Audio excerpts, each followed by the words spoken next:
ನಮಸ್ಕಾರ. ನನಸು ಅಚ್ಚ ಕನ್ನಡ ಚಾನಲ್ಗೆ ನಿಮ್ಮೆಲ್ಲರಿಗೂ ಪ್ರೀತಿಯ ಸ್ವಾಗತ. ಎಲ್ಲರೂ ತುಂಬಾ ಚೆನ್ನಾಗಿದ್ದೀರಾ ಅಂತ ಅಂದ್ಕೊಂಡಿದ್ದೀನಿ. ಹಾಗೆ ನಿಮಗೆ ವಿಡಿಯೋ ನೋಡಿದ ತಕ್ಷಣ ಗೊತ್ತಾಗಿರುತ್ತೆ ನಾನು ಯಾವುದ್ರ ಬಗ್ಗೆ ಹೇಳ್ತಾ ಇದ್ದೀನಿ ಅಂತ. ಎಲ್ಲರಿಗೂ ಕೃಷ್ಣ ಜನ್ಮಾಷ್ಟಮಿಯ ಹಾರ್ದಿಕ ಶುಭಾಶಯಗಳು. ನಿಮ್ಮೆಲ್ಲರಿಗೂ ಕೃಷ್ಣ ಪರಮಾತ್ಮ ಒಳ್ಳೆಯದನ್ನು ಮಾಡಲಿ, ಅವರ ಆಶೀರ್ವಾದ ಸದಾ ಎಲ್ಲರ ಮೇಲೂ ಇರಲಿ ಅಂತ ನಾನು ದೇವ್ರ ಹತ್ರ ಕೇಳ್ಕೊಳ್ತೀನಿ. ಇದು ಬಂದು ಕೃಷ್ಣನ ದೇವಸ್ಥಾನ, ತುಂಬಾ ಚೆನ್ನಾಗಿದೆ. ಇದು ನಮ್ಮನೆ ನಿಯರ್ ಇರೋವಂಥದ್ದೇ, ಹಾಗಾಗಿ ನಾನು ಅಲ್ಲಿಗೆ ಹೋಗಿದ್ದೀನಿ. ಪ್ರತಿ ವರ್ಷವೂ ಕೂಡ ನಾನು ಚನ್ನಪಟ್ಟಣದಲ್ಲಿರುವಂಥ ಅಂಬೆಗಾಲ್ ಕೃಷ್ಣ ದೇವಸ್ಥಾನಕ್ಕೆ ಹೋಗೇ ನಮ್ಮ ಕುಟುಂಬ ಸಮೇತ ನಾವು ದರ್ಶನ ಮಾಡ್ಕೊಂಬರ್ತಾಯಿದ್ದೋ ಅಂಬೆಗಾಲ್ ಕೃಷ್ಣ ಅವ್ರನ್ನ. ಆದರೆ ಈ ಸಲ ತುಂಬ ಮಳೆ ಇರೋದ್ರಿಂದ ಹೋಗೋಕ್ಕಾಗಲಿಲ್ಲ. ಮಳೆ ಬರುತ್ತೆ ಅಂತಲೇ ಅಂದ್ಕೊಂಡು, ಬಟ್ ಜಡಿ ಮಳೆ ಇತ್ತು ಅವತ್ತು. ಹಾಗಾಗಿ ಬೇಡ, ಇಲ್ಲೇ ಹೋಗೋಣ, ತುಂಬಾ ಚೆನ್ನಾಗಿದೆ, ತುಂಬಾ ದೊಡ್ಡ ಪ್ಲೇಸ್ ಇರೋವಂಥದ್ದು ದೇವಸ್ಥಾನ. ತುಂಬ ಈ ದೇವಸ್ಥಾನದಲ್ಲಿ ನಮ್ಮ ಸುತ್ತಮುತ್ತ ಇರೋ ಜನಗಳಿಗಿಂತ ಜಾಸ್ತಿ ಬರೋವಂಥದ್ದು ಎಲ್ಲ ದೂರ ದೂರ ಇಂದನೇ ಬರೋವಂಥ ಜನ. ಎಲ್ಲರಿಗೂ ಕೂಡ ಇದು ತುಂಬಾ ಒಂಥರ ಏನಂತಾರೆ, ಮೈಂಡು ಪೀಸ್ಫುಲ್ ಆಗಿರುತ್ತೆ ಈ ಜಾಗಕ್ಕೆ ಬಂದಾಗ. ಸೊ ಗೊತ್ತಿರೋರೆಲ್ಲ ಸಿಟಿಯಿಂದ ಇರ್ಬೋದು, ಬೇರೆ ಕಡೆಯಿಂದ ಇರ್ಬೋದು, ಎಲ್ಲ ಬಂದು ನೋಡ್ಕೊಂಡು ಹೋಗಿರೋದ್ರಿಂದ ಒಂದು ಒಳ್ಳೆಯ ವಾತಾವರಣ ಬೇಕು ಅಂತ ಹೇಳಿದ್ರೆ ಈ ದೇವಸ್ಥಾನಕ್ಕೆ ಬರ್ತಾರೆ. ನೋಡಿ, ದೇವಸ್ಥಾನದಲ್ಲಿ ಕೃಷ್ಣನಿಗೆ ಈ ಥರ ಎಲ್ಲ ಅಲಂಕಾರ ಮಾಡಿ ಹೋಮ ಕೂಡ ಎಲ್ಲ ಮಾಡಿ ಮುಗಿಸಿದ್ರು. ನಾನು ಹೋಗಿದ್ದು ರಾತ್ರಿ. ಇದು ನೋಡ್ತಾ ಇದ್ದೀರಲ್ಲ, ಇದು ಮೂಲ ದೇವರಿದು ಕೃಷ್ಣ. ಎಷ್ಟು ಚೆನ್ನಾಗಿ ಅಲಂಕಾರ ಮಾಡಿದರು ಅಂದರೆ ನನಗೆ ನೋಡಿದ ತಕ್ಷಣವೇ ನೋಡ್ತಾನೇ ಇರಬೇಕು ಅಂತ ಅನ್ನಿಸ್ಬಿಡ್ತು. ಫಸ್ಟೇ ಕೃಷ್ಣ ಅಂದರೆ ನೋಡೋಕ್ಕೆ ತುಂಬ ಸುಂದರವಾಗಿರೋವಂಥ ದೇವರು, ಎಲ್ಲರಿಗೂ ಗೊತ್ತಿರೋ ಹಾಗೆ. ಅದರಲ್ಲಿ ಬೇರೆ ಈ ಥರ ಎಲ್ಲ ಅಲಂಕಾರ ಮಾಡಿದ್ರೆ ನಿಜವಾಗ್ಲೂ ಹೇಗೆ ಕಣ್ಣೇ ಸಾಲಲ್ಲ ಅನ್ನೋ ಥರ ಆಗೋಯ್ತು. ಹಾಗೆ ಅಲ್ಲಿ ಬಂದವ್ರಿಗೆಲ್ಲರಿಗೂ ಕೂಡ ಮಧ್ಯಾಹ್ನ ಬಂದು ಊಟದ ವ್ಯವಸ್ಥೆ ಕೂಡ ಇತ್ತು. ಬಟ್ ನಾವು ರಾತ್ರಿ ಹೋಗಿರೋದ್ರಿಂದ ಎಲ್ಲರಿಗೂ ಕೂಡ ಒಂದೊಂದು ಲಾಡು ಕೂಡ ಕೊಟ್ಟರು, ದೇವರ ಪ್ರಸಾದ ಅಂತ. ನಮಗೂ ಕೂಡ ಸಿಕ್ತು, ತುಂಬ ಖುಷಿ ಆಯಿತು. ನೋಡ್ತಾ ಇದ್ದೀರಲ್ಲ, ಆಚೆ ಎಲ್ಲ ಈ ಥರ ಇದೆ. ಎಷ್ಟು ಚೆನ್ನಾಗಿದೆ ಅಂದರೆ ನೋಡೋಕ್ಕಂತೂ ನಿಜವಾಗ್ಲೂ ಎರಡು ಕಣ್ಣು ಸಾಲದು. ಅದಕ್ಕೆ ಅನಿಸುತ್ತೆ ಅಷ್ಟು ದೂರದಿಂದ ಎಲ್ಲರೂ ಕೂಡ ಬಂದು ಇಲ್ಲಿ ಇದ್ದು ದೇವ್ರ ದರ್ಶನ ಮಾಡ್ಕೊಂಡು ಹೋಗ್ತಾರೆ. ಸುತ್ತಮುತ್ತ ಇರೋರಿಗಿಂತ ದೂರದಿಂದ ಬರೋರೇ ಜಾಸ್ತಿ. ನೋಡ್ತಾ ಇದ್ದೀರಲ್ಲ, ಎಷ್ಟು ಚೆನ್ನಾಗಿ ಇದನ್ನು ಸ್ಥಾಪನೆ ಮಾಡಿದ್ದಾರೆ ಅಂದರೆ ನೋಡೋಕ್ಕೆ ಎರಡು ಕಣ್ಣು ಸಾಲದು. ಸೊ ಇದನ್ನು ಓಪನಿಂಗ್ ಮಾಡಿರೋದು ಕೂಡ ನಮ್ಮ ಉಪಮುಖ್ಯಮಂತ್ರಿಗಳಾದ ಡಿ ಕೆ ಶಿವಕುಮಾರ್ ಅವರು. ಇದೆಲ್ಲ ನೋಡಿ, ಈ ಥರ ಆಚೆ ಬಂದರೆ ದೇವಸ್ಥಾನ ಮುಂದೆ ನೀವೆಲ್ಲ ಮಾಡಿರೋವಂಥದ್ದು ನಿಮಗೆಲ್ಲ ತೋರಿಸ್ತಾ ಇದ್ದೀನಲ್ಲ, ತುಂಬಾ ಚೆನ್ನಾಗಿದೆ.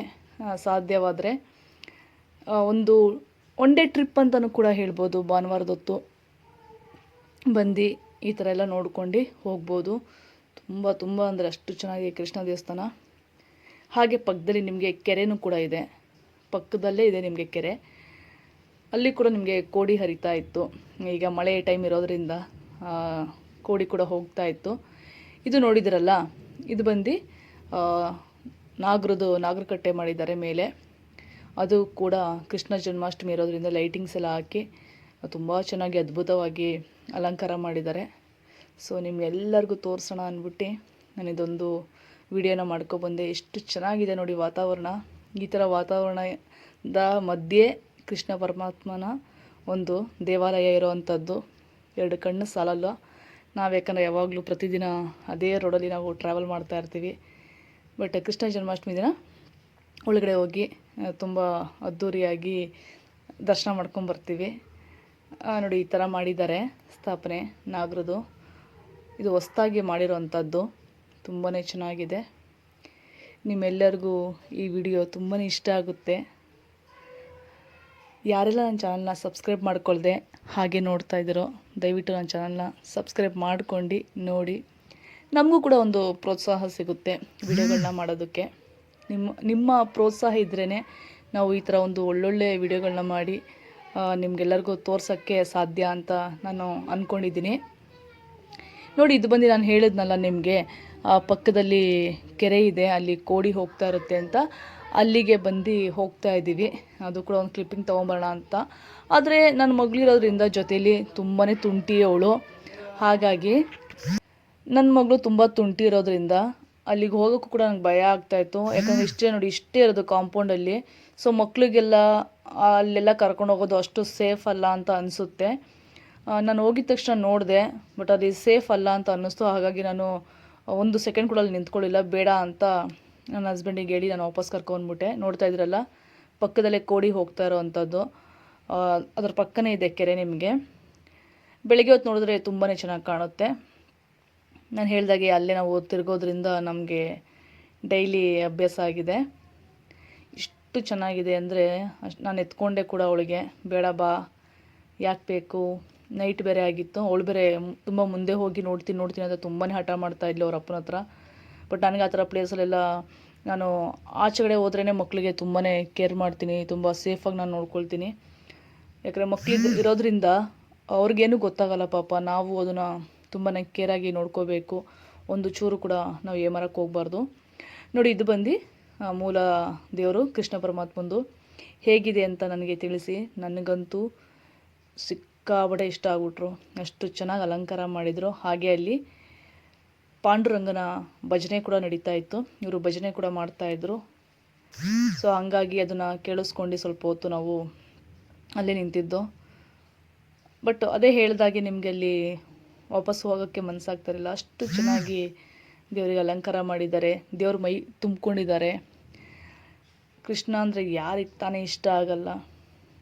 ಚಿಕ್ಕ ಮಗುವಿಂದ ಹಿಡಿದು ವಯಸ್ಸಾಗಿರೋವರೆಗೂ ಕೂಡ ಎಲ್ಲರಿಗೂ ಕೂಡ ಶ್ರೀಕೃಷ್ಣ ಅಂದರೆ ಭಾರಿ ಇಷ್ಟ ಆಗುತ್ತೆ. ಹಾಗೆ ಕೂಡ ನಾನು ಒಂದು ಪ್ರದಕ್ಷಿಣೆ ಕೂಡ ಹಾಕ್ಕೊಂಬಂದೆ. ಎಲ್ಲ ಸುತ್ತ ನಿಮಗೆ ತೋಟನೇ ಇರೋವಂಥದ್ದಲ್ಲಿ. ವಾತಾವರಣ ಅಂತೂ ಸಿಕ್ಕಾಬಟ್ಟೆ. ಈಗ ಮಳೆ ಇರೋದ್ರಿಂದ ಹೆವಿ ಥಂಡಿ, ಗಾಳಿ, ಜಡಿ ಮಳೆ. ಹೀಗೆ ಹಿಂಭಾಗದಲ್ಲಿ ಬಂದಾಗ ನಾನು ಎಲ್ಲೇ ಯಾವುದೇ ದೇವಸ್ಥಾನಕ್ಕೆ ಹೋದ್ರೂ ಕೂಡ ಅವರ ಹಿಂದೆ ಇರೋದ್ರಿಂದ, ದೇವ್ರ ಹಿಂದೆ ನಾವು ಏನೇ ಬೇಡ್ಕೊಂಡ್ರೂ ಒಳ್ಳೆಯದು, ಆ ದೇವರು ನೆರವೇರಿಸ್ಕೊಡ್ತಾನೆ ಅಂತ ನಮ್ಮ ಹಿರಿಯರು ನಮಗೆ ಹೇಳ್ಕೊಟ್ಟಿರೋದು. ಹಾಗಾಗಿ ನಾನು ಯಾವುದೇ ದೇವಸ್ಥಾನಕ್ಕೆ ಹೋದರೂ ಕೂಡ ಒಂದು 5-10 ಸೆಕೆಂಡ್ ನಾನು ದೇವರ ಹಿಂಭಾಗದಲ್ಲಿ ತಲೆ ಇಟ್ಟು ನನಗೇನು ಬೇಕು ನಾನು ಆ ಬೇಡಿಕೆನ ದೇವರಿಗೆ ಕೇಳ್ಕೊಳ್ತೀನಿ. ದೊಡ್ಡದಂತ ಯಾವತ್ತೂ ಕೇಳಿಲ್ಲ, ಕೇಳೋದು ಇಲ್ಲ. ಯಾಕಂದರೆ ಆ ದೇವ್ರಿಗೆ ಗೊತ್ತಿರುತ್ತೆ ಏನು ಕೊಡಬೇಕು ನಮಗೆ, ಏನು ಕೊಡಬಾರ್ದು ಅನ್ನೋದು. ಅವರಿಂದನೇ ನಾವು. ಸೊ ಹಾಗಾಗಿ ನಾವು ಯಾವತ್ತೂ ದೇವರಿಗೆ ಇದೇ ಬೇಕು ಅಂತ ಡಿಮ್ಯಾಂಡ್ ಮಾಡಬಾರ್ದು. ಅವ್ರು ಏನು ಕೊಡ್ತಾರೋ ಅದನ್ನು ಸ್ವೀಕರಿಸಬೇಕು. ಅದನ್ನು ನಾನು ಮುಂಚೆಯಿಂದನೂ ರೂಢಿಸ್ಕೊಂಬಂದಿರೋದು ನನ್ನ ಜೀವನದಲ್ಲಿ. ಹಾಗಾಗಿ ನಾನು ಇಲ್ಲಿವರೆಗೂ ಕೂಡ ಇಂಥದ್ದು ನನಗೆ ಬೇಕು ಅಂತ ನಾನು ದೇವ್ರ ಹತ್ರ ನಾನು ಕೇಳ್ಕೊಂಡಿಲ್ಲ. ಅವ್ರು ಏನು ಕೊಟ್ಟಿದ್ದಾರೋ ಅದನ್ನು ನಾನು ಖುಷಿಯಾಗಿ ಸ್ವೀಕರಿಸ್ತಾ ಹೋಗ್ತಾಯಿದ್ದೀನಿ. ಎಲ್ಲ ಒಳ್ಳೆಯದೇ ಕೂಡ ಆಗಿದೆ. ಮುಂದಕ್ಕೂ ಹೀಗೆ ಎಲ್ಲರಿಗೂ ಕೂಡ ಒಳ್ಳೆಯದಾಗಲಿ ಅಂತ ನಾನು ಕೇಳ್ತೀನಿ. ನಾನು ಆವಾಗಲೇ ಹೇಳಿರೋ ಹಾಗೆ ತುಂಬ ಚೆನ್ನಾಗಿ ಭಜನೆ ಕೂಡ ಮಾಡ್ತಾಯಿದ್ರು. ಹಾಗೆ ಅಲ್ಲಿ ಬಂದಿರೋಂಥ ಭಕ್ತಾದಿಗಳು ಅನ್ನ ದಾಸೋಹಕ್ಕೆ ದುಡ್ಡೆಲ್ಲ ಕೊಡ್ಬೋದು. ಒಂದು ದಿನದ ಊಟಕ್ಕೆ 10,000 ರೂಪಾಯಿನೂ ಅಲ್ಲಿ ಬರೆದಿದ್ರು. ಅಂದರೆ ಎಷ್ಟು ಜನ ಬರ್ತಾರೆ ಅಷ್ಟು ಜನಕ್ಕೆ ಊಟಕ್ಕೆ ಅಂತ. ಸೊ ಅದೆಲ್ಲ ಕೊಡೋರು ಕೂಡ ದಾನಿಗಳು ಕೊಡ್ಬೋದು. ಅದೇ ಕೃಷ್ಣ ಜನ್ಮಾಷ್ಟಮಿ ಇರೋದ್ರಿಂದ ತುಂಬ ಜನ ದಾನಿಗಳು ನಿಮಗೆ ಅನ್ನ ಸಂತರ್ಪಣೆಗೆ ಅಂತ ದುಡ್ಡುಗಳನ್ನೆಲ್ಲ ಕೊಡ್ತಾಯಿದ್ರು. ಈ ಥರ ನೋಡಿ ಎಷ್ಟು ಚೆನ್ನಾಗಿ ದೇವ್ರ ನಾಮಗಳಿರ್ಬೋದು, ಗೀತೆಗಳಿರ್ಬೋದು, ಎಲ್ಲ ಕೃಷ್ಣ ಪರಮಾತ್ಮಂದು, ಪಾಂಡುರಂಗ ಅದು ಅವ್ರು ಆಡ್ತಾಯಿದ್ರು. ಅಲ್ಲಿ ಮೇಲ್ಗಡೆ ಕೂಡ ನೋಡ್ಬೋದು ನೀವು, ಜೋಕಾಲಿಲಿ ಕೃಷ್ಣಂಗೆ ಕೂರಿಸಿರೋ ಅಂಥದ್ದು. ಎಷ್ಟು ಚೆನ್ನಾಗಿದೆ ಅಲ್ವಾ? ಎಷ್ಟು ಚೆನ್ನಾಗಿ ಮಾಡಿದ್ದಾರೆ ಅಂದರೆ ನಿಜವಾಗ್ಲೂ ದೇವರೇ ಮುಂದೆ ಬಂದಿರೋ ಥರ ಕಾಣಿಸ್ತಾ ಇದೆ. ಆ ಜೋಕಾಲಿ ಕೂಡ ನಂಗೆ ತುಂಬ ಇಷ್ಟ ಆಯಿತು ಅಲ್ಲಿ ನೋಡೋಕ್ಕೆ ದೇವ್ರನ್ನ. ನೀವೆಲ್ಲರೂ ಕೂಡ ಕೃಷ್ಣನ ಕಣ್ ತುಂಬ್ಕೊಂಡಿದ್ದೀರಾ, ಕೃಷ್ಣ ಆಶೀರ್ವಾದ ಪಡ್ಕೊಂಡಿದ್ದೀರಾ ಈ ವಿಡಿಯೋ ಮುಖಾಂತರ ಅಂತ ನಾನು ಭಾವಿಸ್ತೀನಿ. ಈ ಕೃಷ್ಣ ಅಂತೂ ನನಗೆ ನೋಡ್ತಾನೆ ಇರಬೇಕು ಅಂತ ಅನ್ನಿಸ್ತು. ಅಷ್ಟು ಚೆನ್ನಾಗಿ ಅಲಂಕಾರ ಮಾಡಿರೋದಕ್ಕೆ ಅವ್ರು ಚೆನ್ನಾಗಿದ್ದಾರೋ ಇಲ್ಲ ಅವರಿಂದ ಅಲಂಕಾರ ಚೆನ್ನಾಗಿದೆಯೋ ಯಾವ ಥರ ಅಂತ ನಮ್ಗೆ ಅನ್ನಿಸ್ಲಿಲ್ಲ. ಅಷ್ಟು ಚೆನ್ನಾಗಿತ್ತು ಮಾತ್ರ. ನೋಡಿ ಎಷ್ಟು ಅದ್ಭುತವಾಗಿ ಅಲಂಕಾರ ಮಾಡಿದರೆ, ದೇವರೇ ಧರೆಗಿಳ್ದಿರೋ ಥರ ಇದೆ. ಸೊ ನಿಮ್ಮೆಲ್ಲರಿಗೂ ವಿಡಿಯೋ ಬಂದು ತುಂಬಾ ಖುಷಿಯಾಗಿರುತ್ತೆ. ಕೃಷ್ಣನ ಆಶೀರ್ವಾದ ನಿಮಗೆ ಸಿಕ್ಕಿರುತ್ತೆ.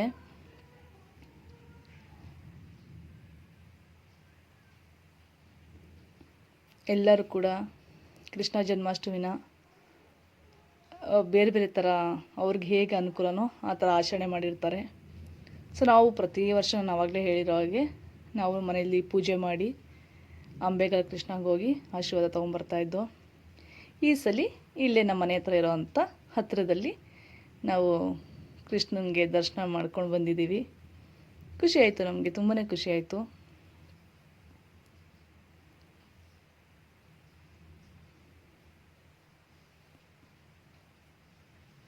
ನೋಡಿ ಅಲ್ಲಿ ಹಿಂಭಾಗ ಕೂಡ ಕೃಷ್ಣಂದು ಒಂದು ಪೇಂಟಿಂಗ್ ಕೂಡ ಮಾಡಿದ್ದಾರೆ, ತುಂಬ ಚೆನ್ನಾಗಿದೆ.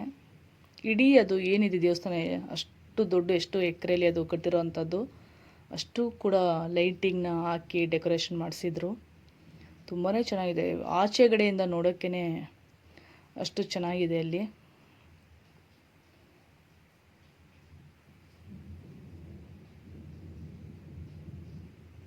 ಸೊ ನಿಮ್ಮೆಲ್ಲರಿಗೂ ಈ ವಿಡಿಯೋ ಮನಸ್ಸಿಗೆ ತುಂಬಾ ಹಿತ ಕೊಟ್ಟಿದೆ ಅಂತ ಅಂದ್ಕೊಳ್ತೀನಿ. ಹೀಗೆ ಇನ್ನೊಂದು ವಿಡಿಯೋ ಬರೋವರೆಗೂ ಕೂಡ ನನ್ನ ಚಾನಲ್ನ ನೋಡ್ತಾ ಇರಿ, ನನ್ನ ಚಾನಲ್ನ ಪ್ರೋತ್ಸಾಹ ಮಾಡ್ತಾಯಿರಿ. ಇನ್ನೂ ಹೆಚ್ಚೆಚ್ಚು ಒಳ್ಳೊಳ್ಳೆ ವಿಡಿಯೋಗಳನ್ನ ಮಾಡೋಕ್ಕೆ ನಿಮ್ಮ ಆಶೀರ್ವಾದ ಬೇಕು. ಮತ್ತು ಇನ್ನೊಂದು ವಿಡಿಯೋದಲ್ಲಿ ಸಿಗ್ತೀನಿ.